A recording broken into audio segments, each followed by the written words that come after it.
the Chair Emeritus of KPAC, one of our extraordinary leaders, my good friend Grace Meng. She now chairs KPAC, but Representative Judy True, she had an amendment that no one earning more than $10 million per year receives a tax cut to prevent this reverse Robin Hood and the ballooning of the debt by $4 trillion. Mr. Speaker, you know, Republicans voted down that amendment. We support, as Democrats, providing tax relief to everyday Americans. We're willing to work in a bipartisan way to deal with that issue under the leadership of Richie Neal. But Republicans decided, Mr. Speaker, as you know, to go down this partisan road, play partisan games, try to jam this extreme budget down the throats of the American people. And so amendment after amendment after amendment introduced by House Democrats in good faith, exercising common sense to try to improve this bill. Representative Jimmy Gomez, the chair of the Dad's Caucus here in the United States House of Representatives, he had an amendment to ensure that people who make $1 billion a year don't get a tax break paid for by cutting Americans' health care and food assistance. Mr. Speaker, you know, Republicans voted that down.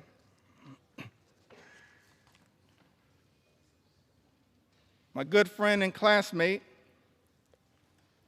Representative Susan DelBene, she had an amendment that would have made the child tax credit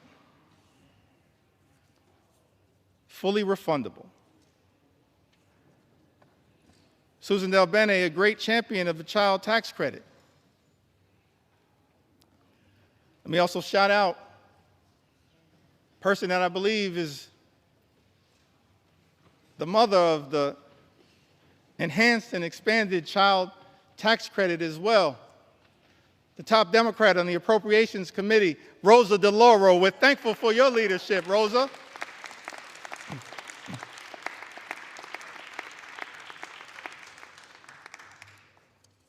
Fighting hard on behalf of the American people. Susan DelBene, a great champion of the child tax credit. She had an amendment, Mr. Speaker, to make the child tax credit fully refundable, covering the 17 million children who are being left behind by the big, ugly bill, and increase the child tax credit for families. Because what Republicans are doing, Mr. Speaker, as you know, in this particular bill, not enhancing and expanding the child tax credit, you are undermining the child tax credit. And Representative Susan DelBene, my classmate,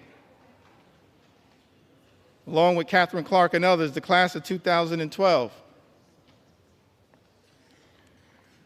We used to be the new kids on the block, now we're just the OGs.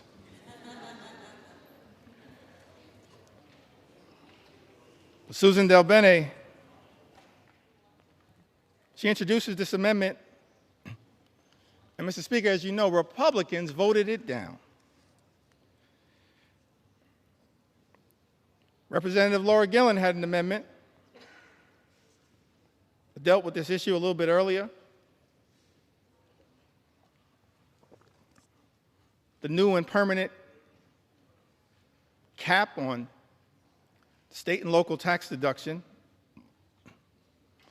Representative Laura Gillen had an amendment to strike the new and permanent cap on SALT, which is something that members of the House Republican Conference, Mr. Speaker, as you know, claimed was a line in the sand for them, specifically from New York, and said that they support. But Republicans voted down that amendment from Representative Laura Gillen. Representative Mary Gay Scanlon from the Commonwealth of Pennsylvania, one of the great members of the class of 2018, a great class. She had an amendment that would protect infants, babies, American citizens born in this country from the unconstitutional and un-American Trump executive order to end birthright citizenship. Republicans voted that down.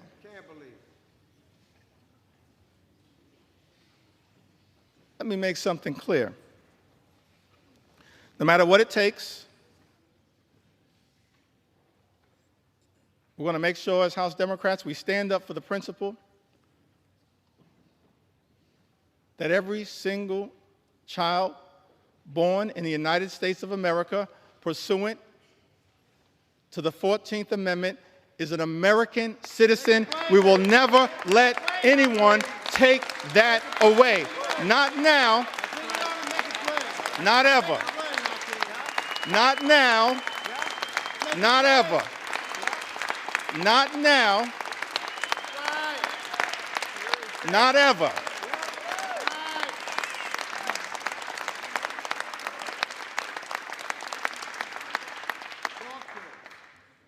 I think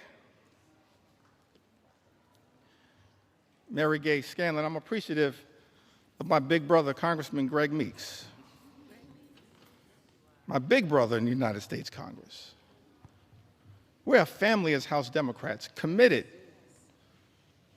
to working hard, standing up on behalf of the American people. It's an honor of a lifetime to be part of this family.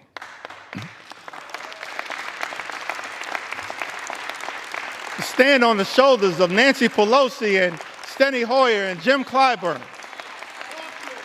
It's an honor to be part of this family. Fight hard on behalf of the American people. Representative Mary Gay Scanlon, I've got to repeat this,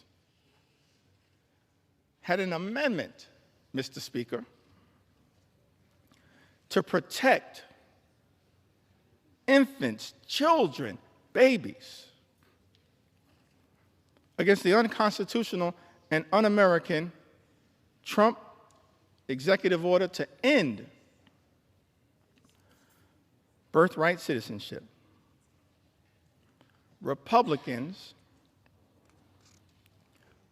voted that down.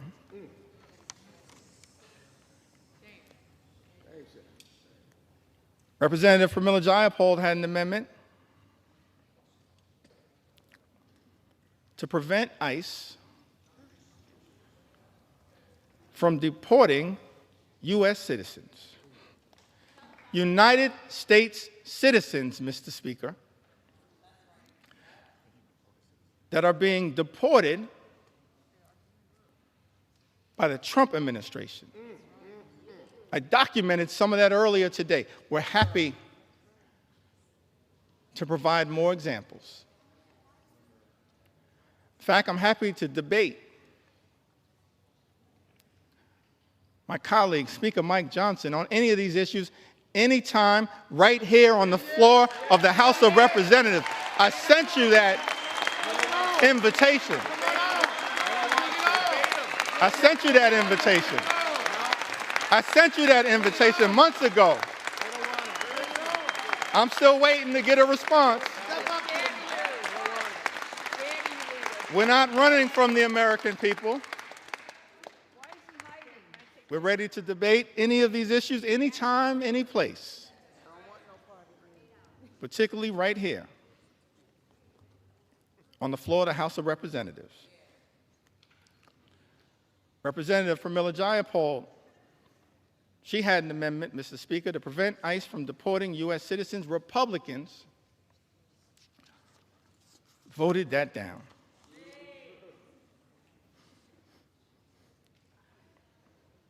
Ranking Member Jim McGovern, and this issue is personal to him.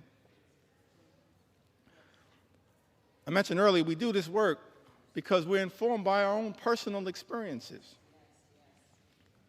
It's not about glory, it's not about profit. It's about improving the lives of the American people that we're privileged to represent. Jim McGovern and his wife Lisa dealing with immense pain, immense personal tragedy, but fighting so hard on behalf of the American people. He had an amendment to restore the critical NIH research funding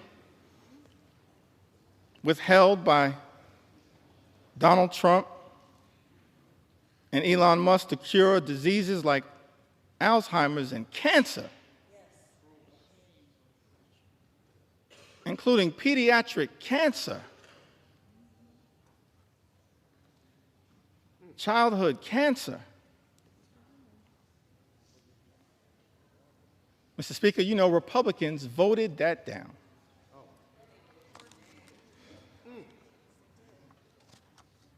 Hundreds of amendments introduced by Democrats to try to deal with the cruelty and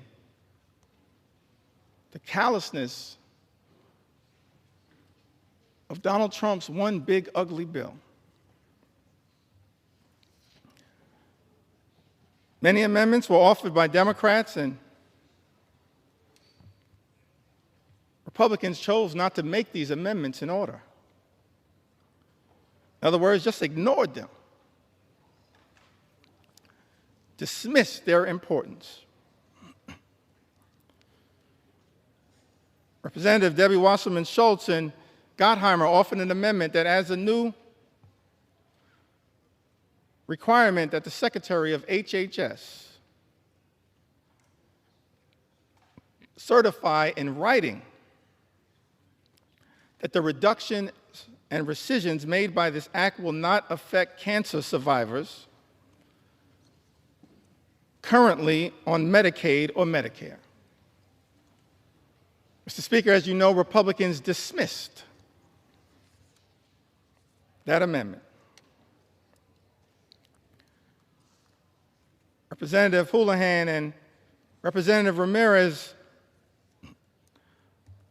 offered an amendment, Mr. Speaker, that exempts individuals with disabilities from having to prove eligibility for Medicaid every 6 months. That's a burdensome red tape requirement designed to throw people off of Medicaid who are eligible.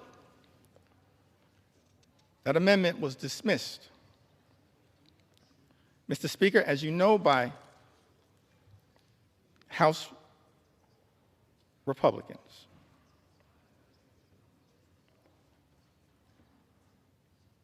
Representative Sarah McBride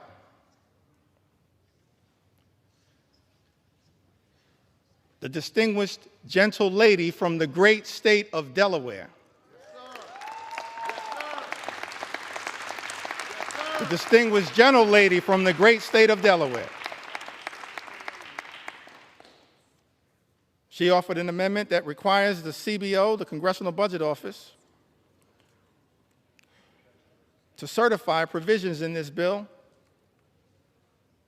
to make sure that those provisions will not reduce access to care or increase the cost of care for seniors who are duly eligible for Medicare and Medicaid. Mr. Speaker, as you know, Republicans dismissed that amendment. Representative Rob Menendez offered an amendment that the health provisions will not take effect if it would lead to an increase in mortality rates due to reduced access to hospital services. Mr. Speaker, as you know, House Republicans dismissed that amendment. Representative Val Hoyle introduced an amendment that strikes changes to provider taxes and preserves states' ability to use or increase provider taxes to fund Medicaid and protect hospital funding. Mr. Speaker, you know that despite Representative Hoyle offering this amendment, Republicans dismissed it. Rural hospitals will close as a result of Donald Trump's one big, ugly bill. They will close. Susan Collins acknowledged that fact. But House Republicans are here jamming a bill down the throats of the American people that will close hospitals in rural America, in urban America, in small-town America, in the heartland of America, and apparently, Mr. Speaker, couldn't care less. Let me be clear. We're going to stand up for those communities that my colleagues on the other side of the aisle have abandoned. We're going to stand up for rural America, urban America, small-town America, the heartland of America, Appalachia. We're going to stand up for all of America, whether we represent you or not.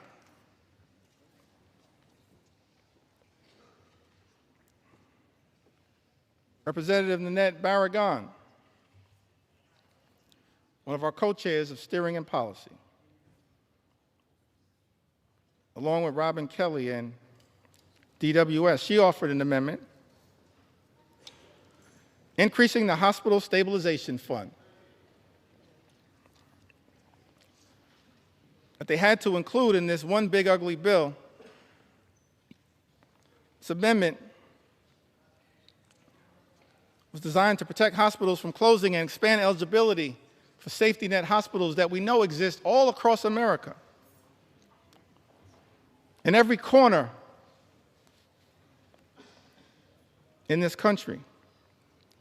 Safety net hospitals that serve a large number of low-income patients, including those with Medicaid. And yet, Mr. Speaker, as you know, House Republicans dismissed this amendment. Amendment after amendment after amendment that Democrats have introduced to try to relieve the pain that is being visited upon the American people by this one big ugly bill, voted down by Republicans or dismissed out of hand. Representative Costa introduced an amendment to protect those on the low-income heating and energy assistance program who are also targeted by this one big ugly bill. It's part of an effort to ensure that all households on SNAP can continue to qualify. Mr. Speaker, as you know, Republicans dismissed that amendment out of hand, ignored it, did not see fit to take it up. Representative Jill Takuda from the great state of Hawaii, she introduced an amendment trying to prevent the nutrition title of this bill from taking effect. Against USDA can determine that the provisions of this one big ugly bill would not result in material economic harm to farmers, ranchers, and producers. Mr. Speaker, as you know, Republicans dismissed that amendment out of hand. Representative Lloyd Doggett had an amendment to extend tax cuts for the 98% of the American people who make $400,000 or less per year. Had that amendment been taken up and passed, it would have cut the cost of this one big, ugly bill by approximately 50%. And we would have been standing up for those everyday Americans who are now going to be hurt by other provisions in this GOP tax scam, this disgusting abomination. Mr. Speaker, as you know, that amendment dismissed out of hand by the House Republican majority. Representative Seth Magaziner from the great state of Rhode Island. He's only in his second term. Somehow he's the dean of the delegation.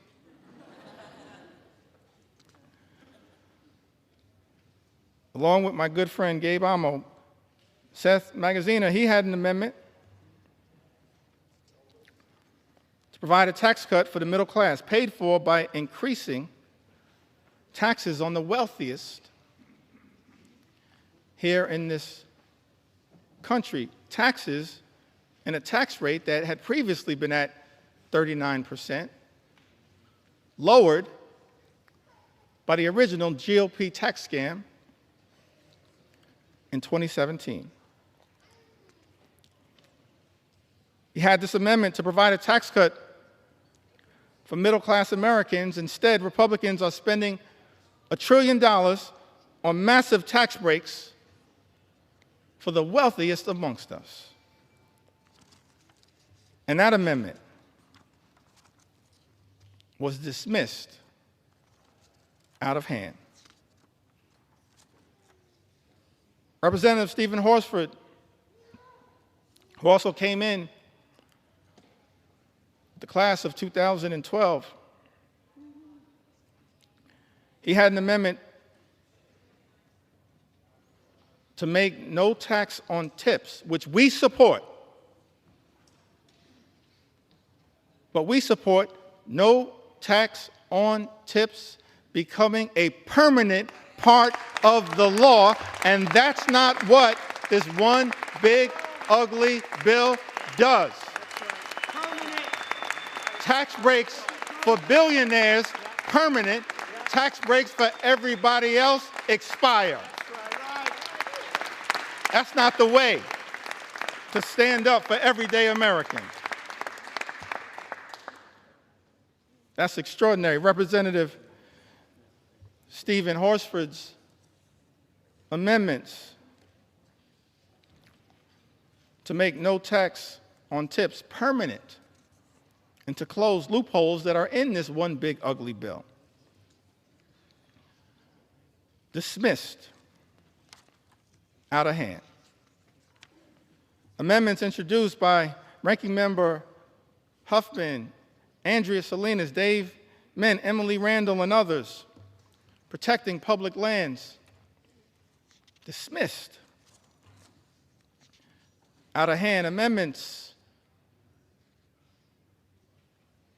on energy introduced by members like Luz Rivas, dismissed out of hand. And I think I'll end this portion of my presentation